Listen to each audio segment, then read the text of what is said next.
एक किसान के पास एक गड्ढा था। वह काफी बूढ़ा हो चुका था। एक दिन वह चरने के लिए पास ही खेत में गया और असावधानी के कारण एक सूखे कुएं में गिर पड़ा। जैसे ही वह कुएं में गिरा, डर के मारे जोर जोर से रेंकने लगा। उसके रेंकने की आवाज जब किसान ने सुनी तो वह दौड़ा दौड़ा खेत के उस कुएं के पास आया। वहां उसने देखा कि उसका गड्ढा कुएं में गिरा हुआ है। उसने उसे कुएं से बाहर निकालने का बहुत प्रयास किया, किंतु सब व्यर्थ रहा।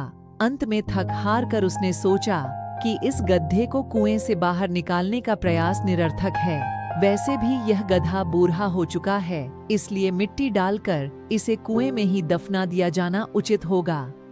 वह गांव गया और वहां से कुछ आदमियों को कुएं में मिट्टी डालने के लिए बुला लाया। हाथ में फावड़ा लिए वे आदमी कुएं पर पहुंचे और फावड़े से मिट्टी उठाकर कुएं में डालने लगे। जब गधे के ऊपर मिट्टी गिरने लगी तो वह समझ गया कि क्या होने वाला है और वह बुरी तरह रेंकने लगा।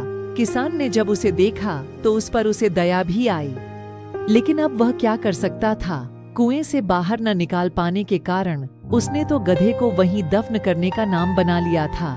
लोगों का कुएं में मिट्टी डालना जारी रहा।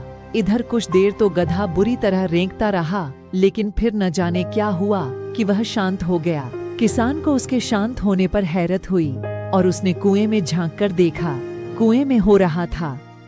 उसने उसे और हैरत में डाल दिया। लोग कुएं में मिट्टी डालते और जब वह मिट्टी गड्ढे पर गिरती तो वह उसे झटक कर गिरा देता और जमा मिट्टी के ढेर पर चरच जाता। हर बार वह ऐसा ही करता।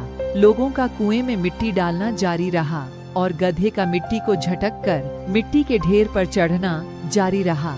कुछ ही देर में कुआं मिट्टी से भर गया और गधा बाहर आ गया। सीख दोस्तों, जिंदगी भी विभिन्न समस्याओं के रूप में हम पर मिट्टी फेंकती है। यदि हम उनसे डर गए और हार मानकर बिना कुछ करे बस परेशान होते रहे या रोते रहे तो उस मिट्टी के नीचे ही दफन हो जाएंगे। इसलिए जब जीवन में समस्याएं आए तो उनसे डरे नहीं, सकारात्मक रहकर उनका सामना करें, उनका निराकरण करने का प्रयास करें और जीवन में एक एक कदम आगे बढ़ते जाएं। कोई भी समस्या स्थायी नहीं होती, उनका हिम्मत से सामना करें। कुछ समय बाद आप देखेंगे कि वही समस्याएं आपके जीवन में मील का पत्थर साबित होंगी।